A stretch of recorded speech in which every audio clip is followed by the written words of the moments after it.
Hello, today we're looking more at 5.4, the fundamental theorem of calculus. This is the second part to our lesson, so day 2 on this topic. And the fundamental theorem of calculus, it's often used inside a problem to simplify or to solve a definite interval. Sometimes it might be asked in a multiple choice question, specifically in a way that you would have to apply this theorem. And it's the way they test it, just like when we were learning about derivatives of inverses or reciprocals.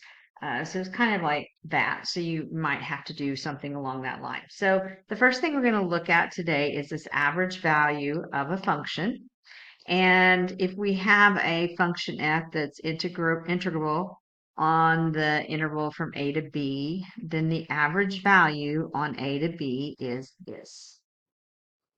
So this is the rule that we're talking about learning right now. So let's think back. If you have something that's a fraction, which this is, times something else, I could put that whole integral over 1, and then I could multiply the tops and then multiply the bottoms. So 1 times this whole integral over b minus a times 1.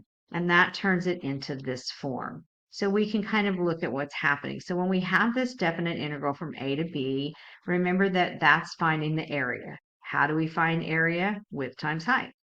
When we're doing b minus a, that means we're finding the width of this interval right here.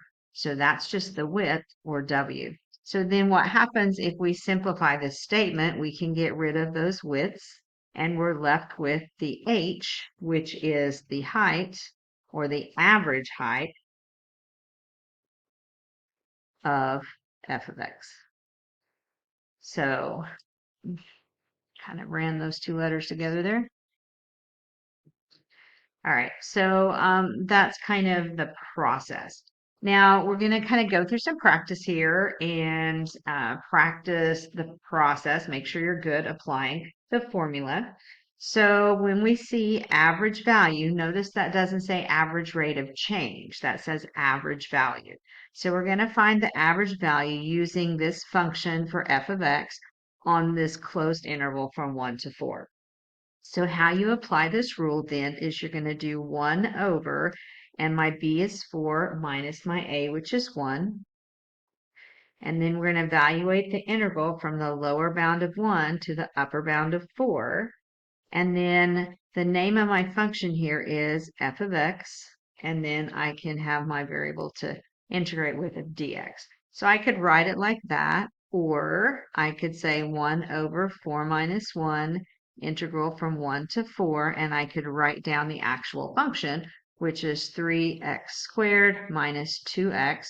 Close that parenthesis. Why do you need parentheses around it? Because this is a list of terms, and then our variable at the end, which would be dx. So the setup could happen either way.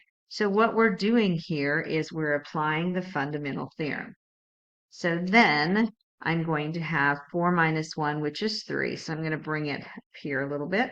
So I have 1/3, and then I'm going to apply the fundamental theorem here.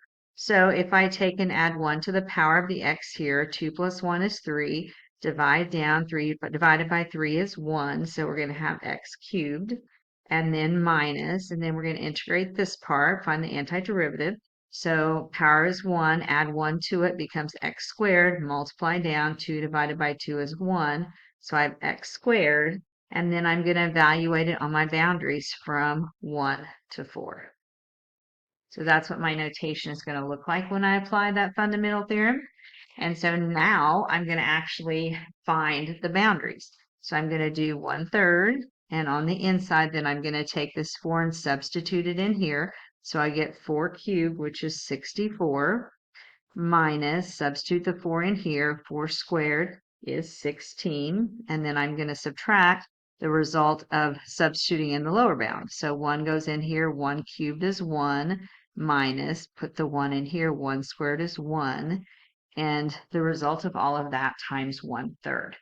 So I get 1/3 times, and 64 minus 16 is 48, and then minus 1 minus 1 is 0, so minus 0 just gives me 1/3 of 48, which is 16. and that would be my solution. So the mechanics of it is pretty straightforward. So the mechanics of it is pretty straightforward. It's just a matter of being able to kind of go through the process of doing the math. All right, so now let's look at some specific cases. So if we see average velocity, notice it's still the 1 over b minus a. It's still the definite integral, but what's happening here? We see that we have vt, which is average velocity. Okay, so then if we look at this, we still have 1 over b minus a, still have a definite integral, but what does s of t represent? Average position. Good. And then if I have 1 over b minus a, I still have that. But what does this mean right here? Average acceleration. And all of these are average value, but don't forget we do still have a rock, which is the average rate of change. So that rate makes it different from the other ones here. And we would do v of b minus b of a over b minus a. So those are the 4 things that we could be looking at when we're talking about finding averages: average velocity, average position, average acceleration, or average rate of change. So when we're doing these kind of problems, we want to remember that the units for average value will be the same unit of the function that you are finding the average of. So what does that mean? That means when you're finding the average value, it's going to have the same unit as the function that you're working on. It's the same unit as the function. All right, so we're going to have a sentence stem that we're going to use as we write out our explanations. And it's right here. So this is what I expect you to use. You're going to say the average whatever, the average velocity, the average position, the average acceleration, the average rate of change of the object. So what is it? Is it a rocket? Is it a ball rolling down a hill? Is it a car driving around?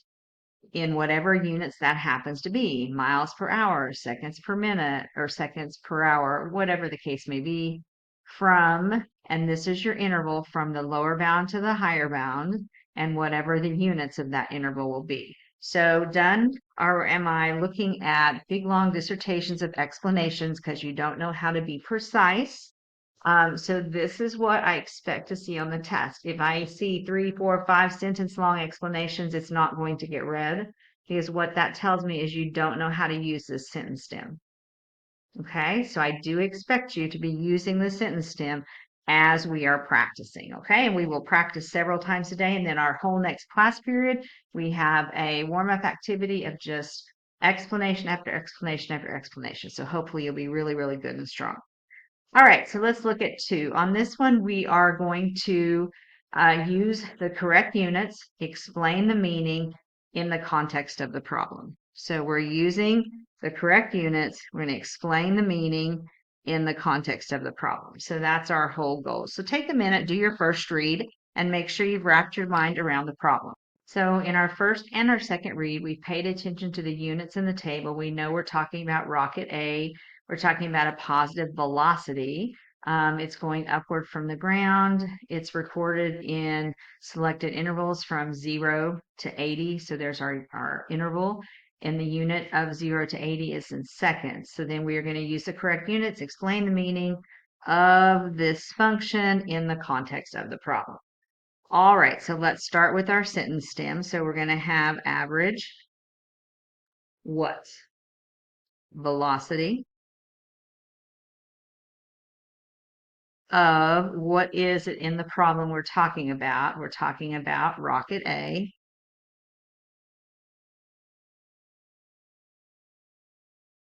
In what are the units? So rocket A is in feet per second.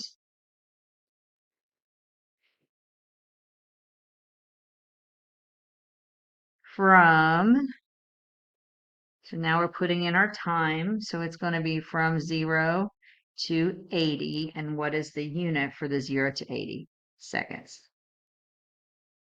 Okay, so can you see the piece?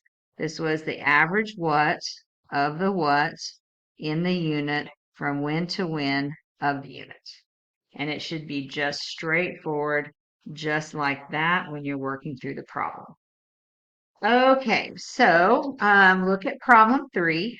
Go ahead and pause your video, do your first and second read. Normally when we do a scaffold question like this, I would say read through all parts of it, but since the rest of it's on the back, we're going to just kind of do our first read here, our second read to mark up the problem, and mark up part A, which we're getting ready to do. So pause your video. Okay, so we're looking at a pot of tea that cools. It's a differentiable function from units 0 to 10, which is what's given in the table, where T is measured in minutes and H of T is degrees of Celsius. And the value H of T at selected times is what we're seeing here. We're going to use the data in the table to approximate the rate at which the temperature of the tea is changing. This is a very important word, rate. Because remember when we looked at this earlier, we said average velocity, average position, average acceleration, or average rate of change. So that word rate right there tells me that we're going to be doing the AROC for this problem. And we know when we do the AROC, we write our difference quotient, our calculation, then our answer with appropriate units. So if I'm finding the difference quotient here, I have to figure out what am I going to use. It says time 3.5. Well, 3.5 is not in our table, but 3.5 falls between 2 and 5. So that's the interval in the table that I'm going to use. So I'm going to say h of 5 minus h of 2 all over 5 minus 2. And then I go to my table and get my values. So h of 5 is 52 minus h of 2 is 60 all over 5 minus 2, which is 3. So 52 minus 60 would give me negative 8 over 3. And the units on top, the h of t units, is degrees Celsius. And the 3, the bottom unit, which is time, and it's in minutes. So this is the rate at which the temperature is changing at approximately 3.5 minutes. All right, so that's how we do the first part. So now let's look at number 3, part B. All right, so take a minute, pause your video, and go through reading the problem and marking it up. Okay, so part B, once you've done your first and second read, you can see that you're doing a trapezoidal sum with 4 intervals, and that's going to be indicated by the table. So here is the function that you're working with. You're going to show the computations that lead to your answer and indicate units of measure. So the first thing we have to figure out is what are the 4 subintervals going to be. So if I look at my table here, I can go from 0 to 2 would be one interval. From 2 to 5 would be the second interval. From 5 to 9 would be the third interval. And from 9 to 10 would be the fourth. So as we make our chart, the intervals are going to go from 0 to 2, from 2 to 5, from 5 to 9, from 9 to 10. And then we're going to have that base times height times 1, base 1 plus base 2 times the height. So then I'm going to find that by the width here. So this one is going to be 2, this one's going to be 3, this one's going to be 4, and this one's going to be 1. And then the base 1 plus base 2, and then times 1/2. So I don't forget that that's part of the trapezoidal model, okay? So that means I'm going to have f at 0 plus f at 2, and then I'm going to have f at 2 plus f at 5. Then I'm going to have f at 5 plus f at 9. And then I'm going to have f at 9 plus f at 10. And so now I'm going to plug in my values from my table. So that's going to be 66 plus 60, which is 126. And then I'm going to have 60 plus 52, again, getting these values out of my chart, which is 112. And then I'm going to have 52 plus 94, which is going to be 90. 52, hold that thought. I didn't think that number looked right, so let me fix that. How about 52 plus 44? I looked at my table wrong. Got 96. And then I have 44 plus 43, which is going to give me 87. So here's the information that I have. Um, you could say in your accumulation of area in the statement, 2 times f of 0 plus f of 2, 3 times f of 2 plus f of 5, 4 times f of 5 plus f of 9, 1 times f of 9 plus f of 10. But if you look at the scoring rubric for problems like this, you can also just write the multiplication that you would get as your result. Okay, so we're going to start with the integral. So it's going to go, I'll change color so we can see where everything starts and stops. So we're going to do the integral from, have 1/10 in front, excuse me, I almost forgot. We're going from 0 to 10 of h of t dt. All right, so then I'm not going to worry about my function statements because that's really cumbersome. You could do that, but I would tend to use one of these other strategies where it's trapezoidal and midpoint where you're having to use multiple ends, things like that. So then I'm going to take and I'm going to accumulate, right? So as I'm doing this, keep in mind, I have 1/2 from the trapezoid formula.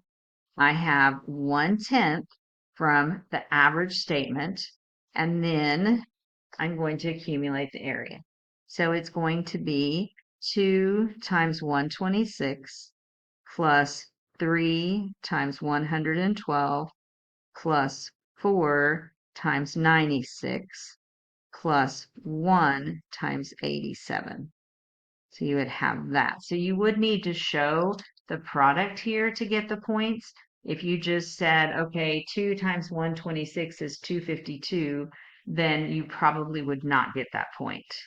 Okay, so we have to be somewhat careful here. So we're going to have 1/10 from 0 to 10, h of t dt is going to equal, and 1 times 1 is 1, 2 times 10 is 20, so 1 over 20. And then I'm going to do this multiplication. So I'm going to get 252. And then I'm going to add to that 336. And then I'm going to add to that 384. And finally, the last product when I'm multiplying is going to give me 87.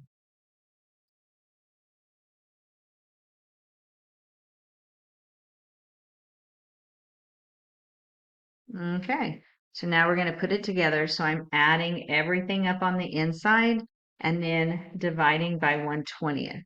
And what I got was my approximation to be 52.95 degrees Celsius, because that is showing the computations and the units that led to our answer. So adding all of this up and dividing it by 120, or taking 1/20th of it.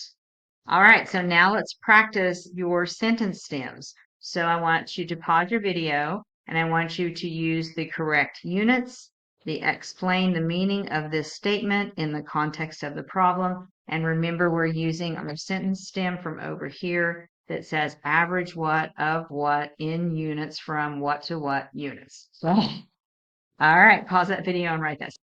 What did we do? So it's the average change in temperature of the T in degrees Celsius from 0 to 10, and the units is minutes. All right, hopefully that went well.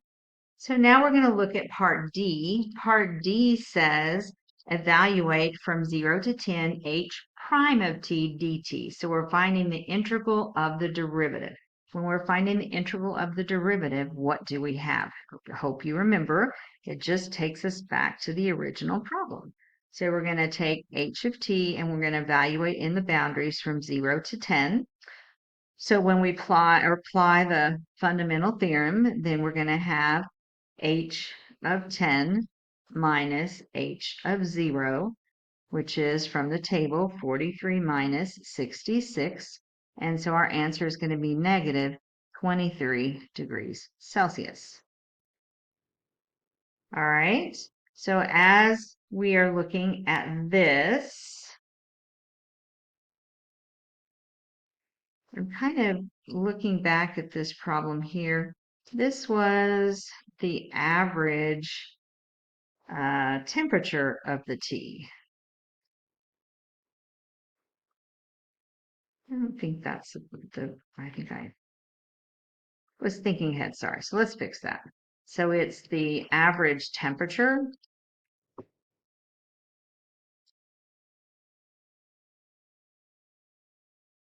of the T in degrees Celsius from 0 to 2 minutes, because now we have H prime of T. So now we're actually talking about what? The change in temperature, right? So and this one is the average change. I think I was reading this and thinking about that answer, so sorry about that. So let's do the average change in temperature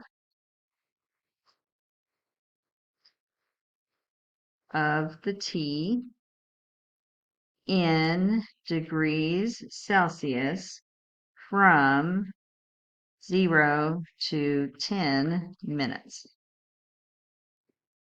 So here it's just the average temperature of the tea as we're looking at what's going on here, the integral here.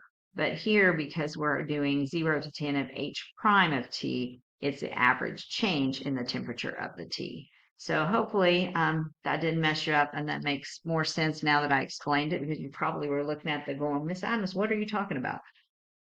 And I would just tell you at the time, I don't know what I was thinking, but we fixed it, so we're good. All right, so let's move to the next part of our lesson today, and it's two ways to find average velocity. Okay, so in the average velocity, you can be given position. So if you're given the position, then to find the average velocity, we're going to use AROM, because what we would be trying to find is the change in position over the change in time. So the change in position would be S of B minus S of A over B minus A. B minus A would be the change in time. All right. The second way that this might be happen is if you're actually given velocity. If you're given velocity, then we're going to use our new equation we've been learning today to find average velocity, and that's going to be using this model right here. Okay? So before we start working any problems, why don't you go ahead and get your cardstock out, and let's do a little catch up. So the first thing that you're going to put on your cardstock on the back is average value and average velocity. So 1 over b minus a to b of just the function f of x dx is average value. Average velocity is still 1 over b minus a to b, but the function in here is an actual velocity function. So let's add those two to the back of our cardstock. And then let's add the fundamental theorem. So this is what we learned. So fundamental theorem number 1 says you have a definite integral from a to b of f of x dx. Then you're going to find the antiderivative and evaluate it from your boundaries, lower bound a to upper bound b, which means then you would take and plug in the a into the the b, your upper bound, to the antiderivative minus, and then you're going to plug in the a, which is your lower bound, to the antiderivative. So this is the change of quantity over the interval. All right, so those are the things we've learned so far. And make sure we got caught up before we went any further. And so now we're going to be looking at this piece right here. I'm making you a little seasick there. All right, it's right here. So question 4 and question 5. So the deciding factor into which way you find the average velocity is what are you given. So if you read the problem and you see that you're given position, then you're going to find the AROC to find the average velocity, which is the change in position over the change in time. If you're reading the problem and you're given velocity, then you're going to use your average velocity statement, 1 over b minus a of the definite integral of the velocity.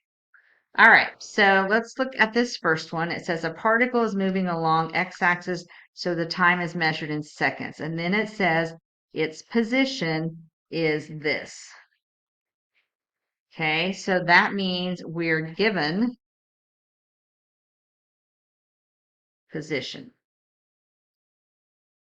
So if we're given position, then we're going to use the AROC. So what do we need to know to be able to use the AROC for this situation? We have a model. We have that it's going from 0 to 2 seconds. We know that we have this equation, which is measured in meters. So we're going to set up and use indicated units of measure. So we're given position, so we're going to use the AROC. That's what we can get from the problem. And now, what do we know that we need to be able to do the AROC? Well, remember the top is S of B minus S of A. So that means if this is S, we need to know the endpoints at 0 and 2. So the first thing you're going to see in your work is calculating S of 2, which means you're going to plug it into this model. So you're going to get 2 cubed minus 6 times 2 squared plus 9 times 2 plus 11. So that's going to give us 8, and then 4 times 6 is 24, subtracting, plus 18 plus 11 gives me 13. And then I'm going to evaluate S at 0 because that's my other end. So from 0 to 2, I need to know those endpoints. Okay, so then when I plug it in, I'm going to get a 0 minus a 0 plus a 0 plus 11. So that one was nice, easy one to calculate, and that's just going to give us 11. So now we can actually apply the AROC right here. So I'm going to say S of 2 minus S of 0 all over 2 minus 0. So then I would have 13 minus 11 over 2. So that's going to give me 2 over 2 or 1. And then what are my units on top? What does the S of represent? That represents meters. And the bottom on bottom, this unit down here is time. So that's going to be seconds. And so that's what the process of actually doing it. I just realized a minute ago when I was looking at my work earlier that I got busy talking and I kind of messed a little bit of notation up here. So I want to come back up here to part B really quickly. Originally, I had all of these as F's, but the actual function that we're dealing with is h of t. So I needed h of 0, h of 2. So I did make those changes so my notation would be consistent. Sorry about that, guys. Anyway.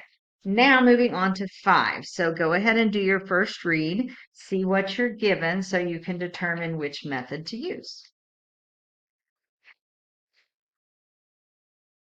All right, so hopefully when you read question 5, you saw that you were given velocity and a velocity equation. So if you're given velocity,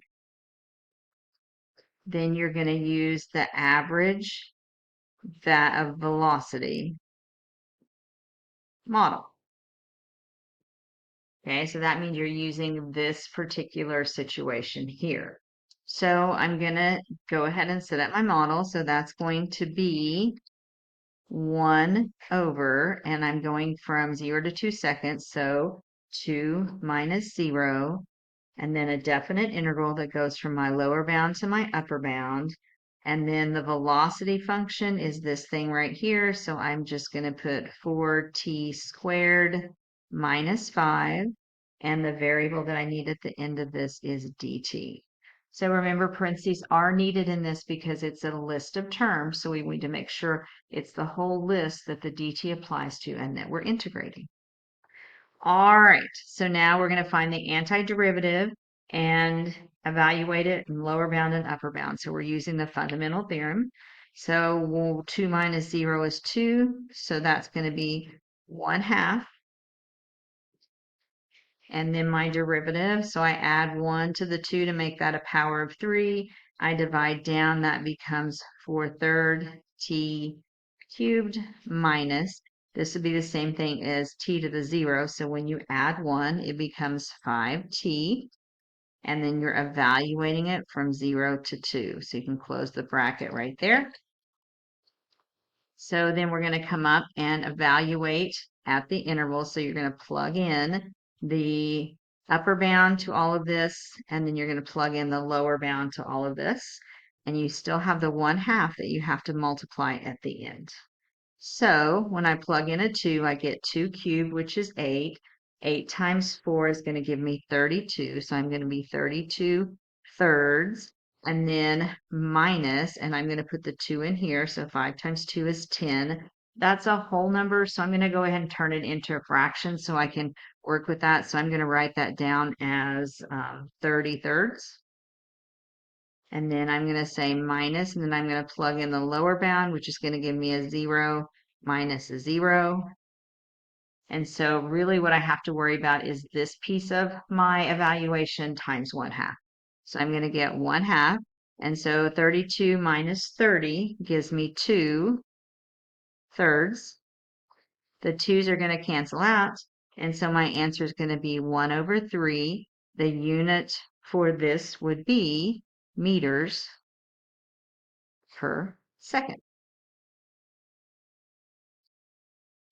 And so that's an example of you doing a problem where you're given velocity, and so the average velocity then is using the average velocity model.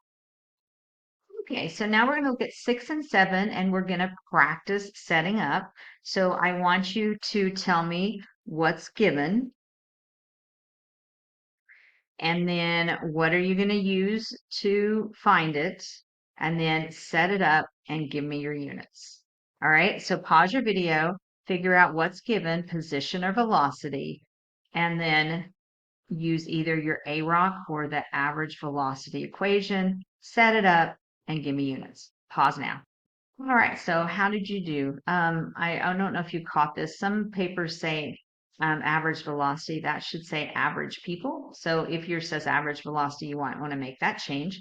So you're given the position. That's the people. So you're going to use AROC. It says you're going from 3 to 8 hours. So your interval is from 3 to 8. So then I'm going to do L of 8 minus L of 3 over 8 minus 3. And so the unit on top is people. The unit on bottom is hours. All right.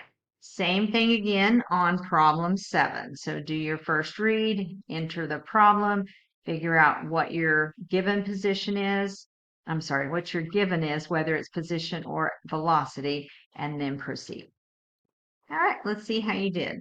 So you were given velocity, that's that v prime of t. The interval they told you to use was from 2 to 11. So if you're given the velocity, then you're going to use the average velocity model, which is this. And then when I apply it in the context of my problem, then I would say 1 over b minus a, definite integral from 2 to 11 of r prime of t dt. So then our answer would be in feet per minute. So hopefully that you're feeling pretty comfortable with that. And you'll keep in mind what to look for when you're given position or given velocity. So now we're going to shift gears and look at our last topic for today, which is the second fundamental theorem of calculus. We've been using the first fundamental theorem of calculus when we take the antiderivative, plug in the values, all of that good stuff. But now we're going to look at what we call the second fundamental theorem of calculus. So we're going to kind of evolve our work here. And we are going to start by using the first fundamental theorem. All right, so if I want to find f of x, then what do? I take the antiderivative of 3t squared, which is going to be t cubed, and then I evaluate it from the lower bound to the upper bound. And so when I plug in my upper bound, then I'm going to have x cubed. And then when I plug in my lower bound, 2 cubed is just 8. So I am subtracting 8. And so that's me using first fundamental theorem to find the antiderivative and evaluate it in the boundaries. Okay, so now I want you to take this and we're going to move over to this column because now we're going to find the derivative of it. So f prime at x. So let's find the derivative of this right here.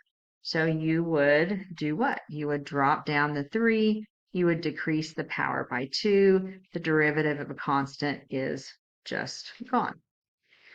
Okay, so we started with the integral. Here's where we found the integral and evaluated it. Here's the derivative of that integral. Okay, so let's repeat this process in the next one. So we're going to start with f of x. So we're going to use our first fundamental theorem. So we're going to say f of x equals, we're going to find the antiderivative of t plus 1. So we're going to add 1 to the 1 that's up here to make it 2. And I'm going to divide down so that becomes 1/2 t squared. And then I'm going to integrate here or find the antiderivative, which is what integration is, and that's going to be plus t. And I'm going to evaluate it from my lower bound to my upper bound. So then I'm going to get, when I plug in the x squared here, that's x squared squared, so that's going to be 1/2 x to the 4th.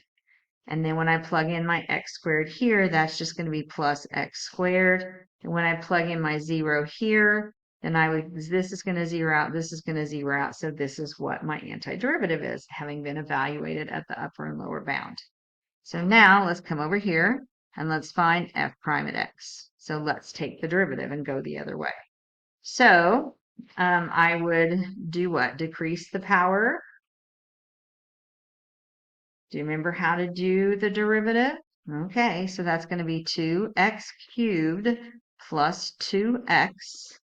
And just because I think it's a little easier to see here, let's go ahead and take out the GCF. So the GCF is going to be 2x, x squared plus 1. All right, so take a minute, pause your video, and look and see if you notice any patterns between the derivative and the integration.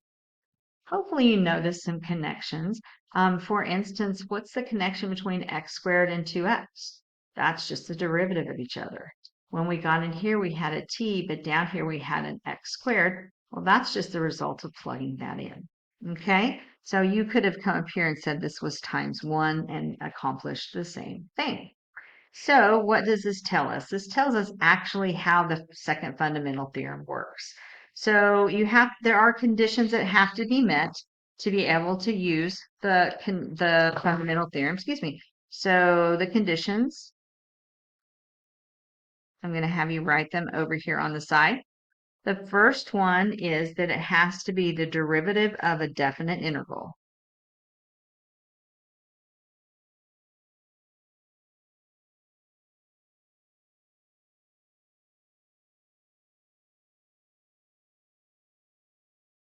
The second condition is the upper bound must be a variable expression. The third condition is the lower bound must be a number. So it has to be the derivative of a definite interval. It has to have an upper bound that's a variable statement, and it has to have a lower bound that's a number. So here we're going to find f of x. So we're integrating, and it is a definite integral. The upper bound is x, which is the variable expression. The lower bound is 2, which is the number. So when those conditions can be met, then we can apply the fundamental theorem of calculus, which says we are going to plug in the top bound And then we're going to multiply that by the derivative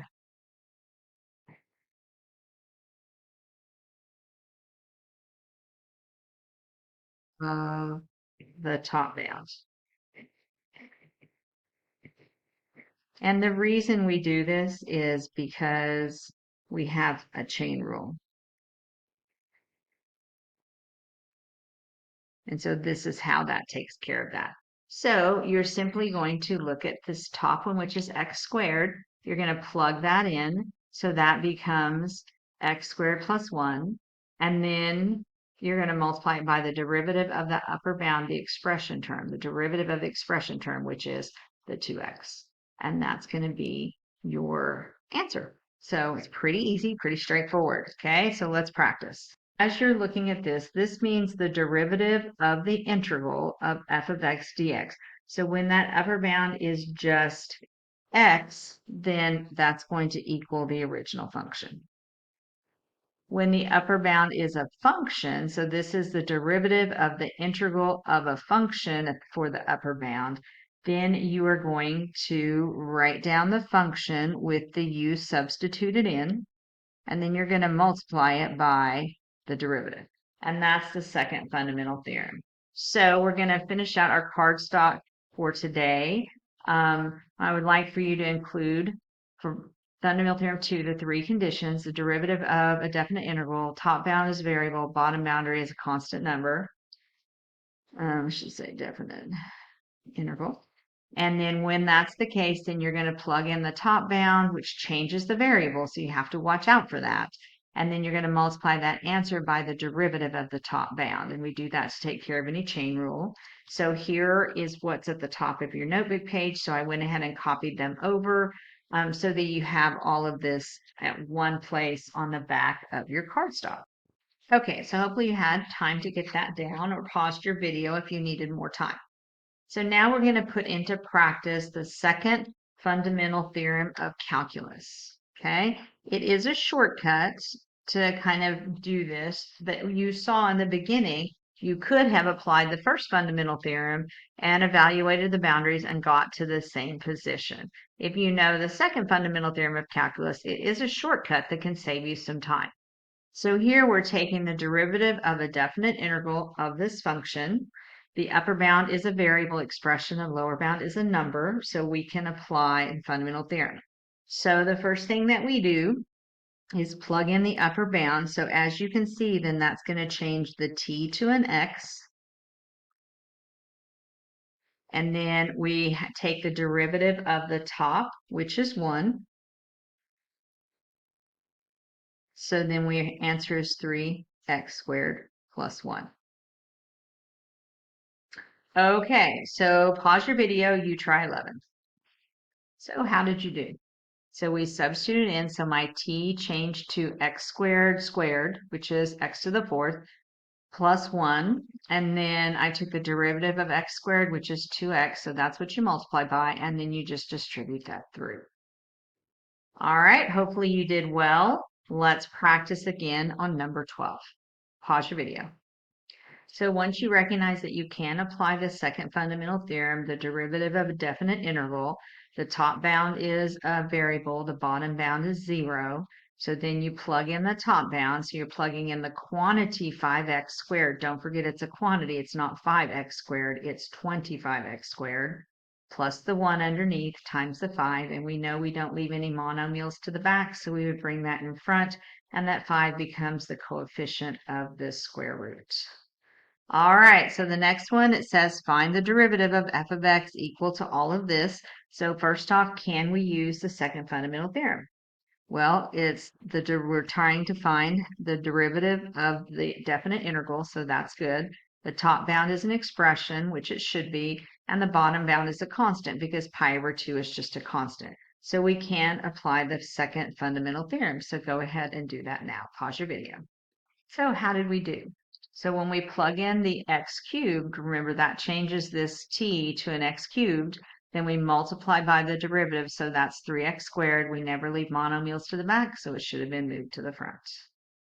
Okay, on 14, last one on this topic, we are going to find f prime at x, and we're going to find f prime at 1. So we're going to find that derivative, and then we're going to evaluate it at 1. So pause your video and do both steps. All right, so here's applying the second fundamental theorem. So we found the derivative, or we found the expression evaluated with the upper bound. And so remember, this is 2x squared, so that's 2 cubed x squared cubed. And then you multiply by the derivative of the upper bound. So we ended up with this expression. And then it asked us to find f prime at 1. So we're evaluating 1 in this expression. So when I did that, I got 160 minus 32, which is 128. So what did we just find? We found this number right here is the slope of f at x equals 1. So it's a slope of 128 on the graph of f at x equals 1. So just like we did in the very beginning of the year, they could take this one step further and say, write the equation of a tangent line.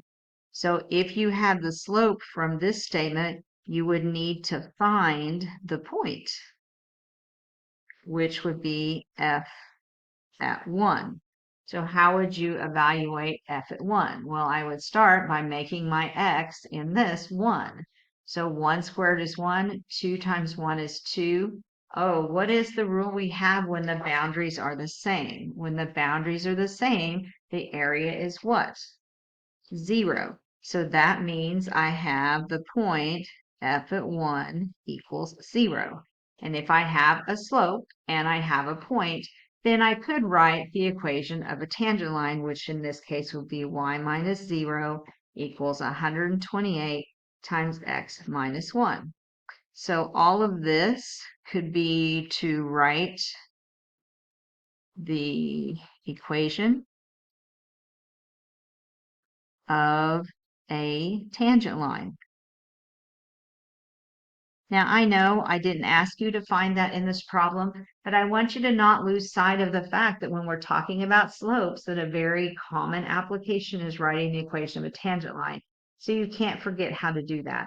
And frankly, by now, I don't expect you should forget how to do that. This is like from the first or second unit of the year, like the second or third week, we've been doing this all year. So we should be able to do that if asked to find the equation of a tangent line. All right, so we are finished with our lesson today. Now we are just reviewing. We need to get a little stronger at these graph type questions.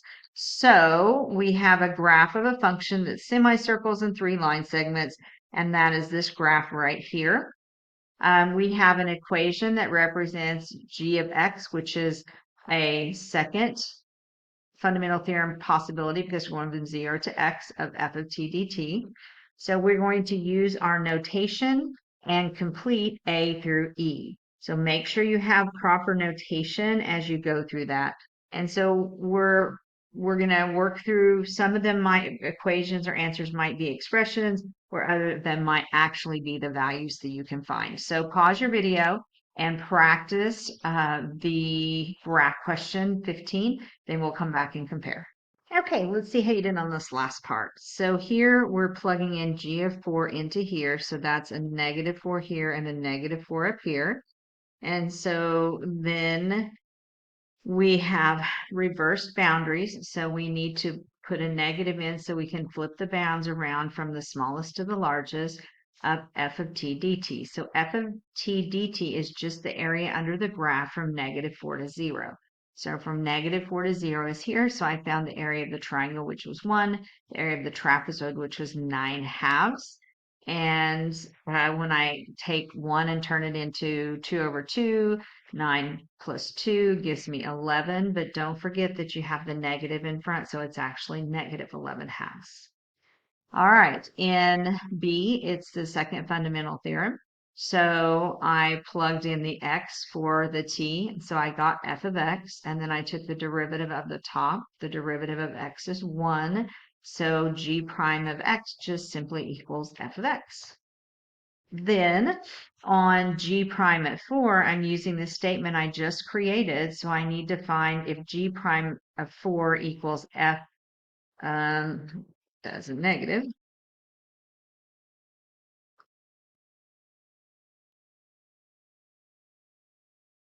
Okay, -4, so they're the same. So we're plugging this in to this part right here. And so then what does that mean? That means on the graph of F at x equals -4, y equals 0.